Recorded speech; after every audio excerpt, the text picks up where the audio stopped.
श्री राधिका की आंखें खुलना।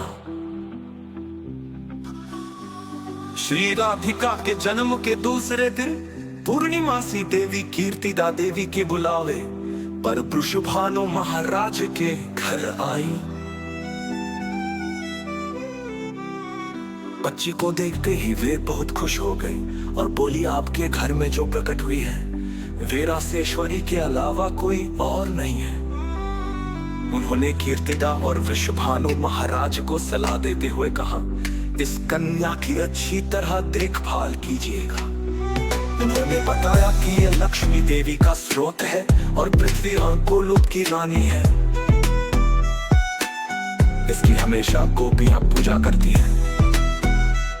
ब्रह्मा, शिव, इंद्र और अन्य बड़े देवता हमेशा इनके चरणों में प्रार्थना करते रहते हैं। जैसे भगवान श्री हरि अपनी इच्छा से पृथ्वी पर प्रकट होते हैं, वैसे ही श्री हरि की हमेशा साथ रहने वाली ये कन्या आपके घर में आई है। इस कन्या को देखने, छूने या पूजा करने से आपकी सभी इच्छाएं पूरी हो जाएंगी।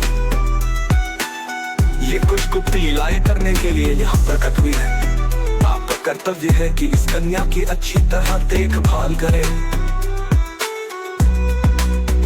समय बाद जब राजा वृषभानु और कीर्तिदा अपनी सुंदर बेटी को पास से देख रहे थे, तब उन्हें अचानक पता चला कि उनकी बेटी कुछ भी नहीं देख पा रही है।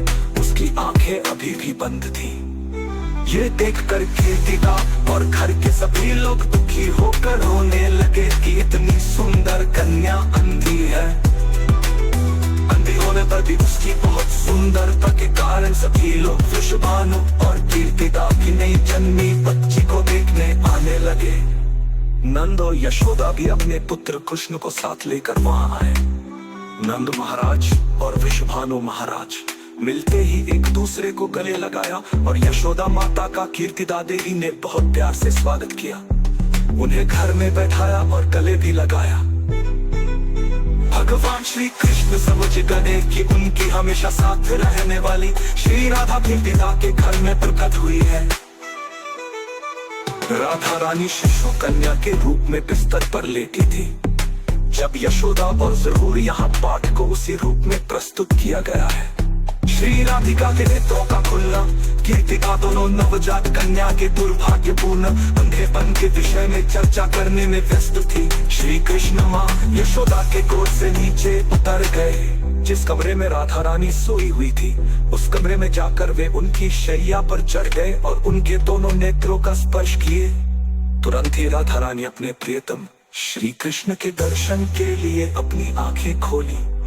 जब कीर्तिदा और यशोदा देखी कि राधा रानी की आंखें खुल गई हैं, वे दोनों बहुत खुश हुई और तत्काल वहां उपस्थित सभी को यह सुख संवाद बताई।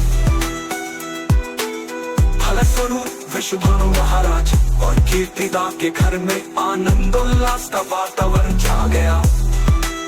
राधा रानी के आंख खुलने के विषय में एक अन्य वर्णन भी है। माता यशोदा अपने पुत्र कृष्ण को गोद में लिए हुए एक दिन कीर्तिदा के घर आई। जब यशोदा कीर्तिदा के परम सुंदरी पुत्री को देखी तो तुरंत उन्होंने कृष्ण को गोद से नीचे भूमि पर रख दिया और राधा रानी को उठाकर अपनी गोद में झुलाने लगी। ये देखकर कृष्ण परेशान होकर रोना शुरू कर दिए।